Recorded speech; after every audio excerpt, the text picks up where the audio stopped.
Callie did watch this episode. What did you think, Cal?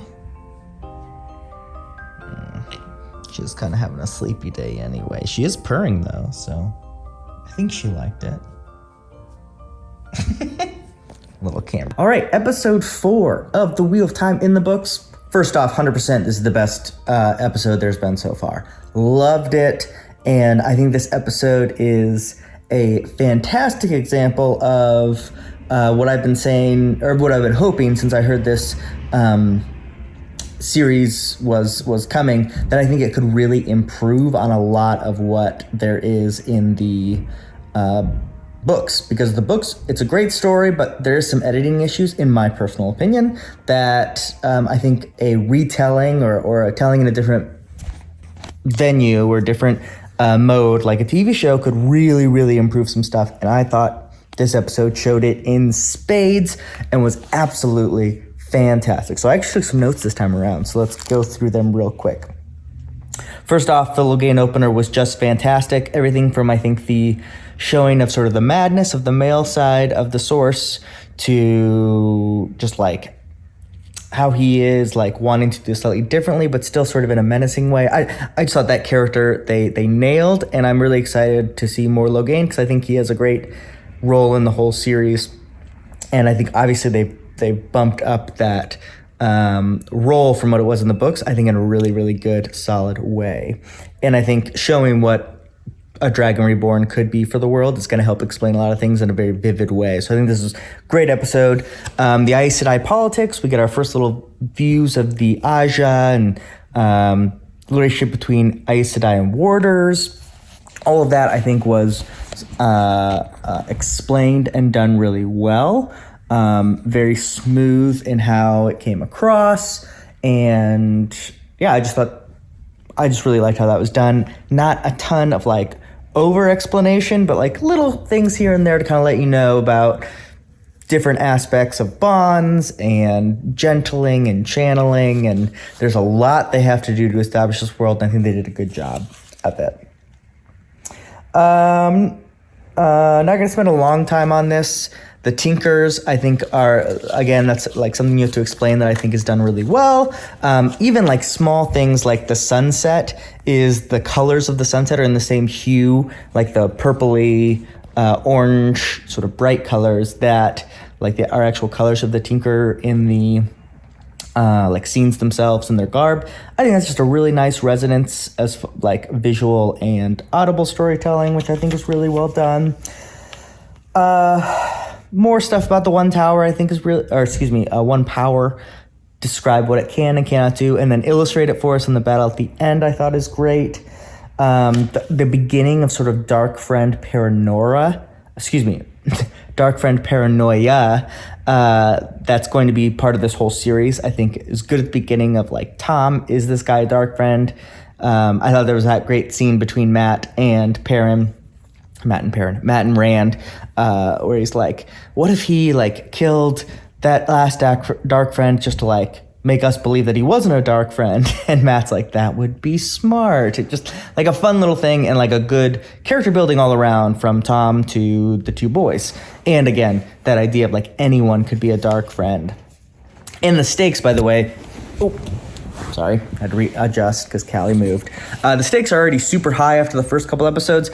This just doubled down on that with the farmer's family getting killed in like this gruesome way. And that it is a fade that did it. Introduce us to those fades, I think in a powerful and like scary way. What else do I have here? The actor who plays Matt, I still think is head and shoulders above everybody else. I think he's doing a great job, and the character of Matt is really, really well done. Rand is also doing better. I thought this was Rand's best episode. He didn't have a lot of stuff to do, but I thought the actor did a good job, especially with him sort of standing in front of the farmer and like being honest and showing like his smarts and like just his genuine goodness. I thought that was good, and a little bit more like flesh on the bones than he has in most of the series so far. I did want to also point out this episode had some great writing and some good like single lines. Like, you know, like so Game of Thrones, Tyrion has like, I drink and I know things, and you know, when you play the Game of Thrones, you win or you die. Like these kind of series need to have like, you know, the really good like poster or sticker level like things, writing. And I thought we had 2 in this episode that I heard and I was like, that's good. I like that. I would put a poster or a sticker of that on my laptop or my wall. And the first one came with Tom when he said, nothing is more dangerous than a man who knows history or knows the past. Thought that was great. And the other one goes to the Tinker lady. I forget her name, but she says, what better revenge is there against violence than peace? Great line. Both of those great lines. Really happy with them.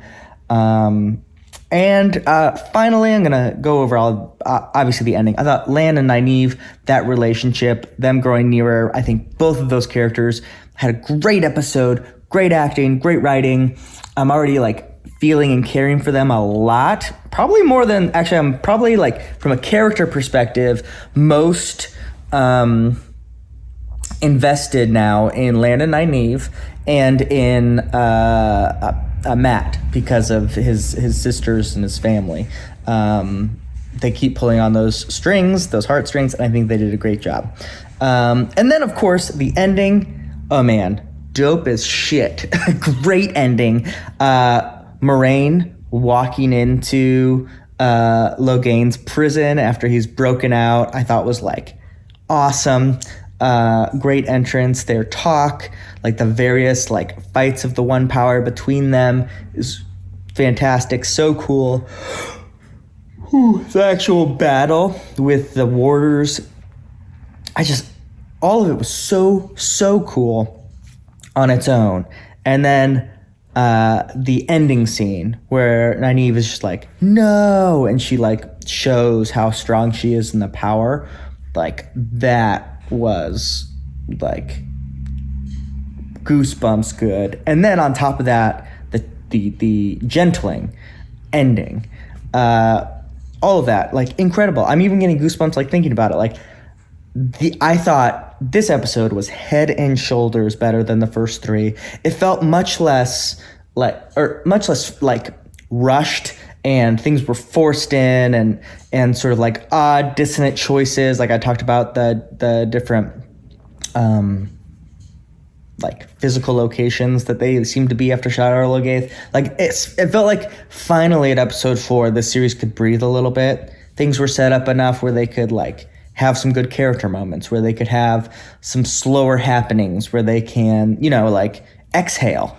And this episode somehow did a great exhale, but also like upped all of the quality of the storytelling, like what's happening. I think it's just so good. So I'm pleased as punch about that episode. Super excited for next week. And I think, again, this is such a massive step up.